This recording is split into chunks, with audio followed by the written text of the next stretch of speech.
നമസ്കാരം. Right story ന്യൂസിലേക്ക് ഏവർക്കും സ്വാഗതം. AMMA അഥവാ അമ്മ സിനിമ താര സംഘടനയായ അമ്മ പിളർപ്പിലേക്ക് സ്ഥിരീകരിച്ച റിപ്പോർട്ടുകളാണ് പുറത്തു വരുന്നത്.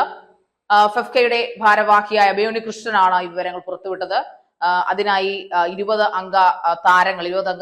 അംഗങ്ങൾ അടങ്ങിയ താരങ്ങൾ അദ്ദേഹത്തെ സമീപിച്ചു എന്നാണ് പറയുന്നത്. സ്ത്രീകൾ അടക്കമുള്ള താരങ്ങൾ അദ്ദേഹത്തെ ഇതിനായി സമീപിച്ചു. അതായത് ഒരു ട്രേഡ് യൂണിയൻ പോലെ, ഒരു തൊഴിലാളി സംഘടന പോലെ വേറൊരു ഒരെണ്ണം രൂപീകരിക്കണമെന്ന ആവശ്യവുമായി 20ഓളം അടങ്ങുന്ന താരങ്ങൾ, സൂപ്പർ താരങ്ങൾ അദ്ദേഹത്തെ സമീപിച്ചെന്നാണ് പറയുന്നത്. അദ്ദേഹം പേരുകൾ വെളിപ്പെടുത്താൻ തയ്യാറായിട്ടില്ല. എന്തായാലും ഹേമ കമ്മിറ്റി റിപ്പോർട്ട് പറത്തിവിട്ട ചുഴലിക്കാറ്റ്, ഒരു ടൊർണാഡോ എന്ന് പറഞ്ഞാൽ ഇനി എന്തെല്ലാം കറക്കി തകർത്ത് എറിഞ്ഞു കളയുമെന്ന് നമുക്ക് കാത്തിരുന്ന് തന്നെ കണ്ടേ മതിയാവൂ. അമ്മ എന്ന പിളർപ്പിലേക്ക് വരാനുള്ള യഥാർത്ഥ കാരണം പോലും ഒരു പ്രശ്നമുണ്ടായപ്പോൾ, കാരണം ഇതിന് ആദ്യത്തെ മേലാധികാരികൾ അല്ലെങ്കിൽ ഭാരവാഹികൾ, രാജിവെച്ചു പോയ ഭാരവാഹികൾ ആദ്യം പറഞ്ഞിരുന്നു, അല്ലെങ്കിൽ ഇതിനു മുമ്പുള്ള അമ്മയുടെ AMMA ഭാരവാഹികൾ പറഞ്ഞിരുന്നത് ഒരിക്കലും ഒരു ട്രേഡ് യൂണിയൻ ആയിട്ടല്ല, അല്ലെങ്കിൽ ഒരു പൊളിറ്റിക്കലോ ബേസ്ഡ് ആയിട്ടുള്ള ഒരു സംഘടനയല്ല. അതിന് ഇവരുടേതായിട്ടുള്ള ബൈലോസ് ആണുള്ളത്, റൂൾസ് ആൻഡ് റെഗുലേഷൻസ് ആണുള്ളത്. ഇത് ശരിക്കും താരങ്ങളുടെ അല്ലെങ്കിൽ ഈ പറയുന്ന തൊഴിലാളി ആർട്ടിസ്റ്റുകൾ എന്ന് നമുക്ക് പറയാം. അവരും ഒരുതരം തൊഴിലാളികളാണല്ലോ. തൊഴിലാളികളുടെ ക്ഷേമത്തിന് വേണ്ടിയിട്ടുള്ള അല്ലെങ്കിൽ ക്ഷേമ പെൻഷനുകൾ കൊടുക്കാനുള്ള ഒരു സംഘടനയാണ്. ആർക്കെങ്കിലും ഇല്ലായ്മ, സാമ്പത്തികമായി ബുദ്ധിമുട്ടുണ്ടെങ്കിൽ അവരെ സഹായിക്കാനായിട്ടും പ്രായമായ ഫീൽഡിൽ നിന്ന് വിട്ടുനിൽക്കുന്ന ആർട്ടിസ്റ്റുകളെ സഹായിക്കാനായിട്ടും മറ്റുമെന്ന രീതിയിലാണ് AMMA അല്ലെങ്കിൽ അമ്മ എന്ന സംഘടന രൂപീകൃതമായത് എന്നാണ് നമ്മളുടെ മേലധികാരികൾ നേരത്തെ ഇൻഫോം ചെയ്തിരുന്നത്. എന്നാൽ ഇത് ഒരിക്കലും അങ്ങനെ ആയിരുന്നില്ല. ഒരിക്കലും ഒരു താരങ്ങളുടെ അല്ലെങ്കിൽ ഒരു സ്ത്രീ ഒരുപാട് പുരുഷന്മാരെക്കാൾ കൂടുതൽ എനിക്ക് തോന്നുന്നു താരങ്ങൾ അല്ലെങ്കിൽ സ്ത്രീജനങ്ങളാണ് ഈ പറഞ്ഞ സിനിമാ മേഖലയിൽ കൂടുതലും ഉള്ളതും ചൂഷണത്തിന് ഇപ്പോൾ ഇരയായിട്ടുള്ളതും. അപ്പൊ അവരുടെ ആ ചൂഷണത്തിൽ നിന്ന് അവരെ രക്ഷിക്കണമെന്നൊരു അജണ്ട ഒരിക്കലും അമ്മ എന്ന സംഘടനയ്ക്ക് ഇല്ലായിരുന്നു എന്ന് തന്നെ പറയേണ്ടി വരും. അതുകൊണ്ട് തന്നെയാണ് ഹേമ കമ്മിറ്റി റിപ്പോർട്ടിലൂടെ പലരുടെയും കാര്യങ്ങൾ, ഇരകൾ പുറത്തു വന്നു പറഞ്ഞിട്ടും അതിന് അനുകൂലിച്ചോ പ്രതികൂലിച്ചോ മറുപടി പറയാതെ അമ്മയുടെ ഭാരവാഹി പ്രസിഡന്റ് ഉൾപ്പെടെ കൂട്ടരാജിക്ക് കാരണം, അതായത് കൈകൾ നീളപ്പെടാത്ത ആൾക്കാരായിരുന്നു. ഇരകളുടെ കൈകൾ അവരിലേക്ക് വീണിട്ടില്ല. എന്നിരുന്നാൽ പോലും ഒന്നോ രണ്ടോ അമ്മയിലെ അംഗങ്ങൾ, പ്രമുഖ നടന്മാർക്കെതിരെ വന്ന ലൈംഗിക ആരോപണത്തിന്റെ ഭാഗമായി അവരെല്ലാം അമ്മ എന്ന സംഘടന വിട്ടു പോയപ്പോഴും പ്രബുദ്ധ നടന്മാർ, അതായത് മെഗാ സ്റ്റാറുകൾ അടങ്ങുന്ന പ്രസിഡന്റിന്റെ സ്ഥാനം വഹിച്ചിരുന്ന നടൻ പോലും രാജിവെച്ച് മറ്റു മെമ്പേഴ്സിനോടൊപ്പം രാജിവെച്ച് അമ്മ എന്ന നേതൃസ്ഥാനത്ത് നിന്ന് ഇറങ്ങിപ്പോകുന്ന ഒരു അവസ്ഥയിലേക്കായിരുന്നു കാര്യങ്ങൾ കണ്ടത്. ശരിക്കും സിനിമാ ലോകത്തിന് തന്നെ വളരെ മോശമായ ഒരു അവസ്ഥയിലേക്കായിരുന്നു. അല്ലെങ്കിൽ സിനിമാ ലോകം ഒന്നടങ്കം, സിനിമാ ലോകം മാത്രമല്ല പ്രേക്ഷക സമൂഹം, മനുഷ്യ സമൂഹം എന്ന് പറയാൻ പറ്റില്ല, പ്രേക്ഷക സമൂഹത്തെ ഒന്നടങ്കം ഞെട്ടിച്ച ഒരു തീരുമാനമായിരുന്നു നമ്മുടെ പ്രസിഡന്റിന്റെയും കൂട്ടരുടെയും അപ്രതീക്ഷിത രാജി എന്ന് പറയുന്ന ഒരു വാക്കുപോലും ഉരിയാടാതെ അല്ലെങ്കിൽ ഒരു വാക്കുപോലും പറയാതെ ഒരാഴ്ചയോളം മിണ്ടാതിരുന്നതിന് ശേഷം ഒരു രാജിയായിരുന്നു അവർ സമർപ്പിച്ചത്. അതിനുശേഷം മാധ്യമത്തിന്റെ നിർബന്ധം കൊണ്ടാണോ സ്വന്തം ധർമ്മത്തിന്റെ ഒരു പരിച്ഛേദമാണോ എന്ന് അറിഞ്ഞുകൂടാ, പിന്നീട് അദ്ദേഹം പത്രസമ്മേളനം നടത്തുകയും മാധ്യമങ്ങൾക്ക് പത്രവാർത്ത നടത്തുകയൊക്കെ ചെയ്തിരുന്നെങ്കിലും അദ്ദേഹം പ്രോപ്പർ ആയിട്ടൊരു ആൻസർ ഈ സൂപ്പർ സ്റ്റാർ ഒരിക്കലും മാധ്യമങ്ങൾ കൊടുത്തിട്ടില്ല. അദ്ദേഹം ആരെയും തിരസ്കരിക്കുകയോ അക്സെപ്റ്റ് ചെയ്യുകയോ ചെയ്തില്ല എന്നുള്ളതാണ് എന്റെ സത്യം. ഒരിക്കലും ഒരു മഹാനടന്റെ ഭാഗത്തുനിന്നും പ്രേക്ഷകർ അങ്ങനെയല്ല പ്രതീക്ഷിച്ചിരുന്നത് എന്നുള്ളതാണ്. ഇതൊക്കെ ഞങ്ങളുടെ പേഴ്സണൽ കാര്യമാണെന്ന് പറഞ്ഞൊഴിയാൻ ഒരിക്കലും ഒരു സൂപ്പർ താരത്തിനും സാധിക്കില്ല എന്നതിന്റെ പ്രധാന കാരണം സിനിമ എന്ന ആ ഒരു സമൂഹം നിലനിൽക്കുന്നത് ഞങ്ങളെ പോലുള്ള പ്രേക്ഷകരെ കൊണ്ട് തന്നെയാണ്. അത് ഒളിഞ്ഞും തെളിഞ്ഞും പച്ചയ്ക്കും എല്ലാവരും ഇന്നിപ്പോ പറഞ്ഞു തുടങ്ങിയിരിക്കുന്നു. പ്രേക്ഷകരുടെ പിന്തുണയില്ലെങ്കിൽ, പ്രേക്ഷകർ നിങ്ങളെ അംഗീകരിച്ചില്ലെങ്കിൽ, പ്രേക്ഷകർ നിങ്ങളെ ആരാധിച്ചില്ലെങ്കിൽ നിങ്ങൾക്ക് എന്ത് താര പരിവേഷമാണുള്ളത്? നിങ്ങൾ എവിടെയാണ് മിന്നും നക്ഷത്രമായി മാറുന്നത്? നിങ്ങളുടെ സംഘടനകൾ വെക്കുന്ന ഡാൻസ് പ്രോഗ്രാം ആകട്ടെ, കോമഡി ഷോസ് ആയിക്കോട്ടെ, അവാർഡ് നൈറ്റ്സ് ആയിക്കോട്ടെ, എന്തിനു പോലും സംഘടനകൾ വെച്ചാൽ പോലും അത് കാണാൻ ജനങ്ങൾ, ഞങ്ങളെ പോലുള്ള അല്ലെങ്കിൽ പൊതുസമൂഹം ഉണ്ടെങ്കിൽ മാത്രമേ അതിന് കൈയടിക്കുകയും കൂക്കി വിളിക്കുകയും ആരാധിക്കുകയും ചെയ്യുന്ന ആരാധകരുണ്ടെങ്കിൽ മാത്രമേ സിനിമ എന്ന ഇൻഡസ്ട്രിക്ക് നിലനിൽപ്പുള്ളൂ, അതിന് ഓജസ്സും തേജസ്സും ഉണ്ടാവുകയുള്ളൂ എന്നത് നഗ്നമായ ഒരു സത്യം തന്നെയാണ്. അതുകൊണ്ട് തന്നെ അമ്മ എന്ന ഈ സംഘടനയുടെ പിളർപ്പ് ശരിക്കും മൂക്കത്ത് വിരൽ വെച്ചുകൊണ്ട് തന്നെ നമുക്ക് നോക്കി നിൽക്കേണ്ടി വരും.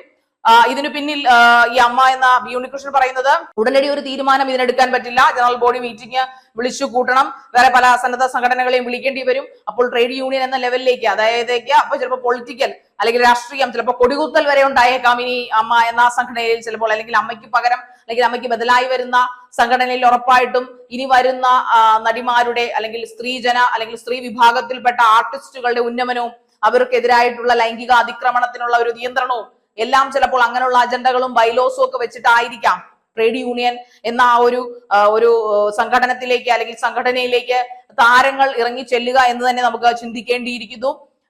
അമ്മ എന്ന സംഘടനയിൽ അല്ലെങ്കിൽ ഫെഫ്ക എന്ന സംഘടനയിലെ കുറിച്ച് കഴിഞ്ഞ ദിവസം ഈ കുറച്ചു നേരം മുമ്പ് ഈ ഉണ്ണികൃഷ്ണൻ ഒരു പത്രക്കുറിപ്പ് വിടുകയുണ്ടായി. WCCയുടെ പല മെമ്പേഴ്സിനും ഈ പറയുന്നവർക്ക് ഒന്നും അഭിനയിക്കാനുള്ള ചാൻസ് പ്രൊഡ്യൂസേഴ്സ് അസോസിയേഷൻ കൊടുക്കുന്നില്ല എന്ന് പറയുന്ന രീതിയിൽ അദ്ദേഹം പറയുകയുണ്ടായി.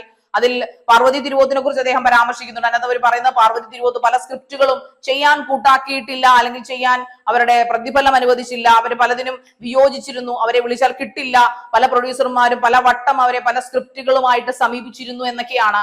ഒന്ന് പറയട്ടെ, ബി ഉണ്ണികൃഷ്ണൻ, ഈ പാർവതി തിരുവോത്ത് എന്ന് പറയുന്ന വ്യക്തി അവരുടെ കോടികൾ വേണ്ടെന്ന് വെച്ച്, അവരുടെ ഇമേജ് വേണ്ടെന്ന് വെച്ച്, അവർക്ക് കിട്ടുന്ന ലാഭക്കണക്കുകൾ വേണ്ടെന്ന് വെച്ച് യഥേഷ്ടം ഒരു സിനിമാ ലോകം അവർക്ക് കൊടുത്ത എല്ലാ വിലക്കുകളെയും മേടിക്കുകയും അതിനെതിരെ പോരാടുകയും ചെയ്യുന്ന ഒരു വ്യക്തിയാണ്. ആര് കൂടെ ഉണ്ടായിരുന്നില്ലെങ്കിലും ഈ പാർവതി തിരുവോത്ത് എന്ന വ്യക്തിയും അതിജീവിത എന്ന് പറയുന്ന വ്യക്തികളും ഒക്കെയും അവർക്കെതിരെ വന്ന എല്ലാ തരത്തിലുള്ള ആക്രമണങ്ങളെയും സധൈര്യം നേരിട്ട് അവരുടെ കഴിവിൽ മാത്രം വിശ്വസിച്ച് മുന്നോട്ട് പോകുന്നവരായിരുന്നു. അതുകൊണ്ട് തന്നെ അവര് സ്ക്രിപ്റ്റ് തിരഞ്ഞെടുക്കുമ്പോൾ ഈ പാർവതി തിരുവോത്ത് എന്ന വ്യക്തി നല്ല വിദ്യാഭ്യാസമുള്ള, നല്ല വായനയുള്ള, നല്ല ഭാഷാ ശൈലിയുള്ള അഭിനേത്രിയാണെന്നാണ് നമുക്ക് മനസ്സിലാക്കാൻ സാധിച്ചിട്ടുള്ളത്. അവരുടെ ഓരോ അഭിമുഖങ്ങൾ എടുത്ത് കണ്ടാൽ പോലും അതിലെ ഓരോ വാക്കുകളും എഴുതപ്പെടേണ്ട, സുവർണ ലിപികളിൽ എഴുതപ്പെടേണ്ട പല വാചകങ്ങളും അതിനകത്ത് അവർ പറയുന്നുണ്ട്. അവരുടെ പല ഇന്റർവ്യൂകളും ഒരു അഹങ്കാരിയുടെ പരിവേഷം എന്ന നിലയിൽ മാല ചാർത്തപ്പെട്ടിട്ടുണ്ടെങ്കിലും പിന്നീട് അതെല്ലാം മൈൽ സ്റ്റോണുകളായി മാറുന്ന അവസ്ഥയാണ് ഇന്നിപ്പോൾ കാണുന്നത്. ഇവൻ ഹേമ കമ്മിറ്റി വന്നപ്പോൾ പോലും പാർവതി തിരുവോത്ത് എന്ന് പറഞ്ഞ വ്യക്തിയാണ് യഥാർത്ഥ ലേഡി സൂപ്പർ സ്റ്റാർ എന്ന രീതിയിൽ മാധ്യമങ്ങൾ വാഴ്ത്തിപ്പാടുകയായിരുന്നു. ഏതാണ്ട് നോട്ട്ബുക്ക് എന്ന സിനിമയിൽ അവർ ആദ്യമായി ഒരു വേഷത്തിൽ വന്നതിന് ശേഷം ഏതാണ്ട് 10 വർഷത്തോളം ഗ്യാപ്പ് അവർക്ക് അവരുടെ സിനിമയുടെ കരിയറിലുണ്ടായി. എന്തുകൊണ്ടെന്നാൽ അവർ വഴങ്ങിക്കൊടുക്കാൻ തയ്യാറായില്ല എന്നത് തന്നെയായിരുന്നു അതിന്റെ കാരണം. അത് അവർ ഒരു ചാനലിന്, ഒരു സാറ്റലൈറ്റ് ചാനലിന് കൊടുത്ത പ്രമുഖ ഇന്റർവ്യൂവിൽ അത് അവർ പറയുന്നുണ്ട്. അതിനുശേഷം അവരവരുടെ കരിയറിൽ ഉറച്ചു നിൽക്കുകയും ആ കരിയറിലും അവരുടെ സത്വത്വത്തിലും അവർ ഉറച്ചു വിശ്വസിക്കുകയും അതിനുള്ളവർക്ക് അതിന്റെ ഇടയിൽ പലവട്ടം അവർക്ക് പല മാനസികമായിട്ടുള്ള പ്രശ്നങ്ങളും ഡിപ്രഷനും ഒക്കെ ഉണ്ടാകുകയും അതിൽ നിന്നെല്ലാം ഒരു വീരയോദ്ധാവിനെ പോലെ അവർ ഫൈറ്റ് ബാക്ക് ചെയ്ത് വരികയും ചെയ്തു. അങ്ങനെയുള്ള അംഗമാണ് ഈ പാർവതി, WCCയിലെ അംഗം. അവര് ഒരു ചില്ലറക്കാരിയല്ല, അവര് നല്ല നട്ടലുള്ള അഭിനേത്രി തന്നെയാണ്. ഒരു ലേഡി സൂപ്പർ സ്റ്റാർ പദവിക്ക് വേണ്ടിയിട്ട് തന്റെ സത്വത്തെയും തന്റെ മാനത്തെയും തന്റെ ശരീരത്തെയും ഒന്നിനെയും വിട്ടുകൊടുക്കാൻ അവർ തയ്യാറല്ല. സിനിമ എന്ന് പറഞ്ഞാൽ കലയാണ് എന്ന ആ ഒരു കാര്യത്തിൽ ഉറച്ചുന്നൊരു വ്യക്തി തന്നെയാണ് പാർവതി. ബി ഉണ്ണികൃഷ്ണൻ അങ്ങനെ പറയുമ്പോൾ അദ്ദേഹം മാക്ട എന്ന സംഘടന പൂട്ടിക്കെട്ടി ഫെഫ്ക എന്ന പുതിയൊരു സംഘടന ഫോം ചെയ്യാൻ കാരണക്കായ ഒരു മനുഷ്യനാണ്. അത്രയ്ക്ക് നല്ലൊരു ആസൂത്രകനായിരുന്നു ഈ വി ഉണ്ണികൃഷ്ണൻ എന്ന് പറയുന്നത്. അത് നമുക്ക് അവിടെ നിൽക്കാം. എന്നാലും നമ്മളിപ്പോൾ പറയുന്നത് പല സംഘടനകളും, പ്രത്യേകിച്ചും അമ്മ എന്ന സംഘടനയ്ക്ക് ഇങ്ങനൊരു പരിതാപകരമായ അന്ത്യം ഉണ്ടാകുമെന്ന് ഒരിക്കലും ആരും വിശ്വസിച്ചിരുന്നില്ല. WCCയിലെ മെമ്പേഴ്സ് ആയതുകൊണ്ട് മാത്രം റിമ കല്ലിങ്കലിനും അതോടൊപ്പം രമ്യ നമ്പീശൻ, ഈ പാർവതി തിരുവോത്ത്, അങ്ങനെ പേര് പറയാത്ത ഒരുപാട് നടികൾക്ക് ഒരുപാട് അവസരങ്ങൾ നിഷേധിച്ച ഒരു സംഘടന തന്നെയായിരുന്നു ഈ അമ്മ.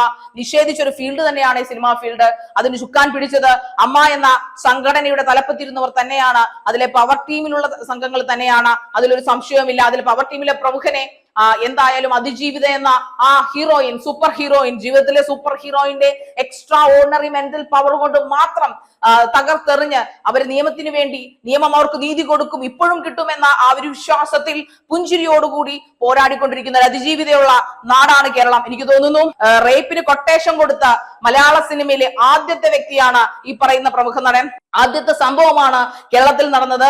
എന്നാൽ തന്റെ പേര് വെളിപ്പെടുത്തിക്കൊണ്ട്, തന്റെ മുഖം വെളിപ്പെടുത്തിക്കൊണ്ട് താൻ ഒരു ആക്ട്രസ് ആണെന്ന ആ ഒരു ഇമേജ് ബാരിയറിനെ വെട്ടിപ്പൊളിച്ചുകൊണ്ട് പുറത്തേക്ക് വന്ന അതിജീവിതയുടെ ഒറ്റ നട്ടലിന്റെ പിൻബലത്തിലാണ് WCC ഫോം ചെയ്തത്. ആ WCCയിൽ ഉണ്ടായിരുന്ന അംഗങ്ങൾ എന്ന് പറഞ്ഞു കഴിഞ്ഞാൽ ഉറപ്പായിട്ടും നട്ടലുള്ള വനിതകൾ തന്നെയായിരുന്നു. പാർവതി തിരുവോത്തിനെയും റിമ കല്ലിങ്കലിനെയും പോലുള്ള ആൾക്കാർ. അതിനുശേഷമാണ് ഹേമ കമ്മിറ്റി രൂപവൽക്കരിക്കപ്പെടുന്നത്.